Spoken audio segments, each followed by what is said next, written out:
Hey man, you take photos? Yeah, yep. I have an insane car that I want you to take some photos of. Oh, cool, man. All right, so I start shooting at like $50 for a set. $50? Listen, brother, I'll pay in exposure. I'll share it. I'll tag you. I'll barely even edit the photos that you give me, all right? Shut the fuck. Can you believe that people will say that they'll pay you in exposure? Well, you should probably actually start listening to them. Today, we're gonna be talking about how car photography got me to the point that I am today and how you can make it your career too. Plus, if you're wondering how can this chubby beard guy named Dakota help me out, well, I'll have you know, in high school, I got a D- in digital photography. Oh, brother, this guy stinks! And although that is true, I have been doing digital photography for over 11 years, and I've made it my job, my career. I've made money from it, and it's led me to career paths down the road, so I got a little bit under my belt. All right, now hopping into this, and the #1 rule you have to remember is everyone sucks. If you plan to go pick up a camera, start shooting, and just charging people right out the gate, you already failed. And this leads back to our example in the beginning of the exposure guy. When you start, you need people like the exposure guy to go and shoot photos for. Now, this is to an extent, if they're being an asshole, absolutely not. When I got into photography, I went out and I did as many free shoots as I possibly could. It was every day, it was every weekend, it was going to car meets, it was going to anywhere I could around the state, shooting my own personal car just for practice and getting out there. Now, there is situations where the exposure guy doesn't make sense, and that's one, if he's being a dingus and just an asshole, then you don't want to deal with him. But there are times where it's really important and you're gonna make connections, and what you're going to learn is connections are huge in this industry. Now, just because the person doesn't have 1 million followers doesn't mean that they're not worth doing a free shoot for.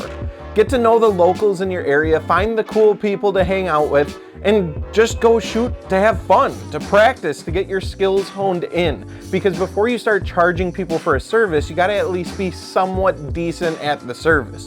Get out there and build that portfolio, and you can bet your sweet ass if those people like the photos that they're getting, they're going to recommend it to their friends, or they're gonna come back for another shoot.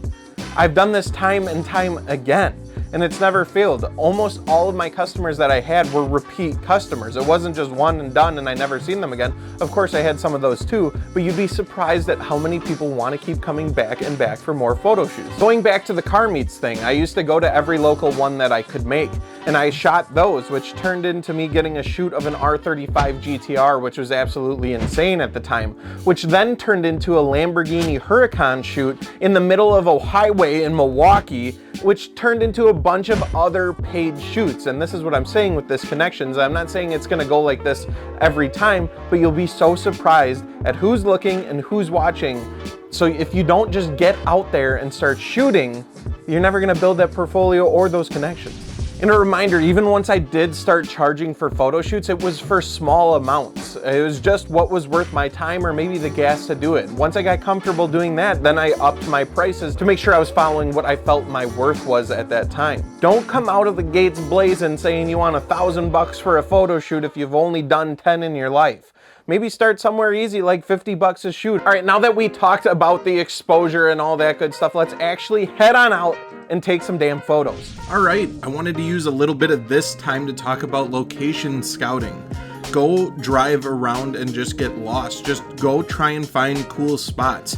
It's one thing to have a cool subject and take cool photos of the subject, but it helps so much if you can find a cool area. So if you go out, drive around, you'll find some spots, mark them down. You could even use Google Maps to mark out areas if you're not able to go out and drive around, or if you're going to a location you've never been. Go scout that out, use Street View, and try to pick up some cool spots. So one thing I wanted to do while I was here was go through my bag and what I bring on photo shoots. I shoot with a Sony a7 III, gotta bring that. This is my most universal lens that I have on here. It's a Tamron 28-75. I use this for just about everything. Along with that, I have a bonus lens. This is an 85 Sony G Master. This one's more so for portraits or detail shots. I don't use it as much, but when I do, it is insane. I have my film camera in here in case I want to do some of that. And then a huge, super important piece that you guys need are filters, CPL filters, whether it's ND, polarizer. Not only does it help protect your lens, like I have on this one here, but it gets rid of reflections in cars when you're doing photography, and that's huge because when the paint is nice and clean, unlike my Supras, it makes a ton of reflections. So popping one of these bad boys on there, you spin it around and you can actually just remove the reflections, and it's crazy. It was a game changer for me when I was getting into photography. Along with that, in my camera bag, I also keep a cleaning kit, not only for my lenses, but for my sensors. Get the dust out here. Got one of these things. When you're out and you're in public parks or running around, especially doing rollers, I found my camera gets crazy dirty, crazy quick. And I've told myself before that I'll just edit out the spots in post. Don't do that. It's a pain in the ass. Clean your camera. It takes a couple seconds, and getting one of these kits on Amazon is super cheap. I'll leave a link for it in the description below. Next up are some shooting tips that I have when you're out shooting. So I shoot in manual mode, and then I'm going through and I'm setting up my focus points and things like that because I had it in video and I'm switching over to photo. You'll want to go through and do your white balance, get your ISO, your shutter speed, your aperture, get all of that right. We won't go into super detail on that. That could be a separate video if you guys want. But I'm just setting all of those settings up right now. And then another thing too is walk around and get stuff in your foreground, get stuff in the background, have some depth to your photos, try some different angles. You'll see me walking around and I'll take some standing, I'll kneel down, I'll put the camera on the ground, and I'll try all different kinds of shots. The ones that are popping up here on screen, these are completely raw. We're going to edit them right after this is done. So don't click off yet because we're going to edit some of these photos. So really when shooting like this, practice is going to make perfect. Go out there and shoot as much as you can. You're going to find out what doesn't work, what does work, what you like and what you don't like. And the more you do it, the better you'll get at it. So just get out there and start shooting. So like I said earlier, let's hop on over and start editing some of these photos. So first things first, I use Adobe Lightroom, and I would recommend that for anyone. It's kind of the staple of editing photos in my opinion, and it's what really launched my photography to the next level. When I started editing with Lightroom like 12 years ago, it just changed everything because I was using all those free editing apps and whatnot that I could, and those just suck compared to this. So I love Lightroom. Now a little bit of a disclosure before we get into this. I edit the photos the way I want to. Technically, everything may not be correct or the best way to go about it. I'm still learning every day, but I'm gonna go and show you guys my process, and maybe there's a few 2-3 things that you can learn from it. So we'll go through this and take a peek, and I'll just go through what I normally do while I'm editing. So as you can see here, we have all of our photos loaded into Lightroom. We didn't take that many, just a few for the purpose of this video. And first things I'll go through is I'll kind of look through them, make sure they're all looking good, and they're looking pretty dope. I specifically underexpose my photos rather than overexposing them. Again, that's personal preference, but it's easier to pull out of the shadows than to try and fix the highlights.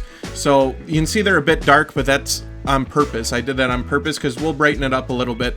So what I like to do is go through presets right away just to make my life a little bit simpler, and then each one of my edits is different. Again, this is personal, and what I do is I try to think back and remember the feel of how this photo was when I took it. Was it cool out? Was it warm out? Was there a lot of blues? Was there a lot of yellows, greens, you know, those types of colors? And I look at what preset kind of enhances those. And then what I'll do is I'll go and adjust the preset after that.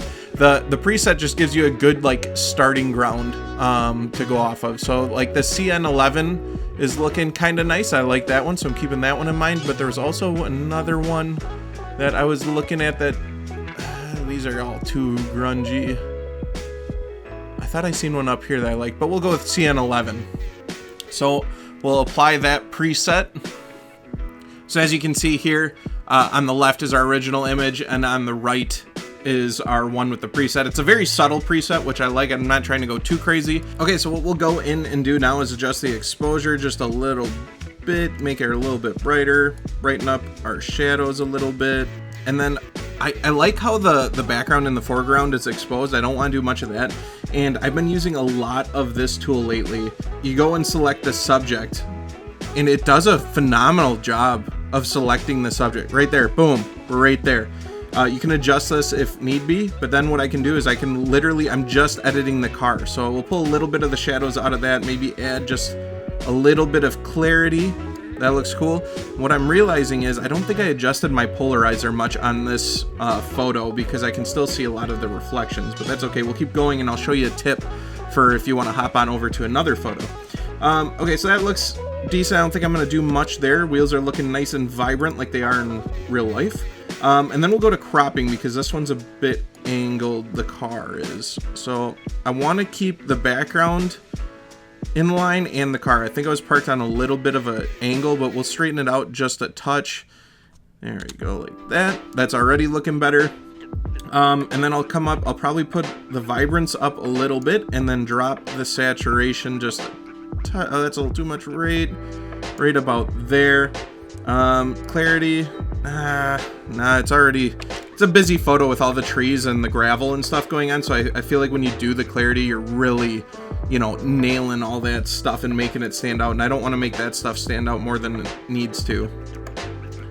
Okay, and then we'll take the blacks down just a little bit, nothing much. And then again, let's look at our before and after, and you can just see, just by those little touches that we did, it's already looking a million times better. So then if you want all of your photos in the set to look similar, you can go over here to copy, and then you go over to the next photograph, and let's say we wanted to do this one next, or I'm trying to see if, let's see if there's one with the polarizer. Ah, man, I must have forgot to really turn that around. But what you can do is, let's say we wanted to do this one, I can paste those settings I did on the last photo, so I don't need to re-edit it all over again. And then I can just go in and make minor tweaks, because obviously with different positioning, the lighting changes a little bit, and you gotta change some stuff. So let's just crop this so it looks a little bit better.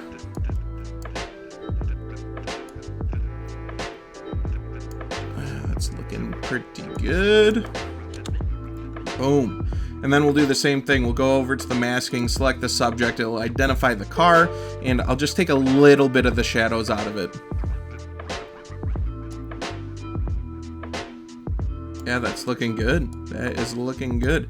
Maybe add just a little bit of clarity to the car, but nothing crazy. And this is how you make a campsite look like a cool Supra photo shoot spot. Again, this is kind of the main ordeal for me going through editing, is I just go and kind of see what looks good and what makes me feel like I was back in that spot shooting again. You can see from the edits, it's nothing that crazy. Basically, I'm just brightening it up, and all of my photo shoots look a bit different because it's how I felt in that moment. Let's see, let's edit one more. We'll do one of the horizontal ones, and we can like use it as like a end screen for this video. Let's select the subject again, protecting subject, there it is. And then too, what's nice about this, let me show you for example, if you need to, you can subtract. So let's say it selected a little bit of the wrong object, I can take a brush and I can go through and be like, okay, well I don't want right here, I don't want to brighten that up, that's the ground, some of the tire.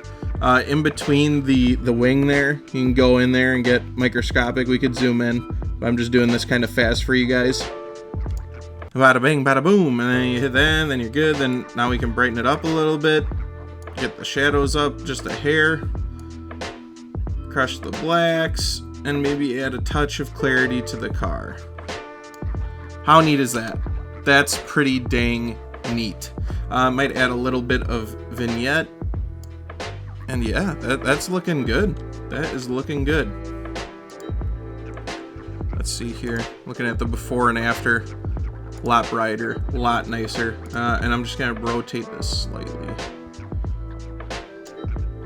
I like the nose of the car pointed down rather than pointed up. When it's pointed up, it looks like a monster truck. When it's pointed down, she looks nice and low. You have to love what you're doing and you have to be passionate about it. But I promise you, anyone has the ability to make photography their career if they want it bad enough. Don't intend on just making a buttload of money right away, but I promise it'll come if you stay consistent with it. If this video helped you out at all, a like and subscribe would go a long ways. And then if you have any photography tips for yourself, make sure to comment them down below so we can all help each other out.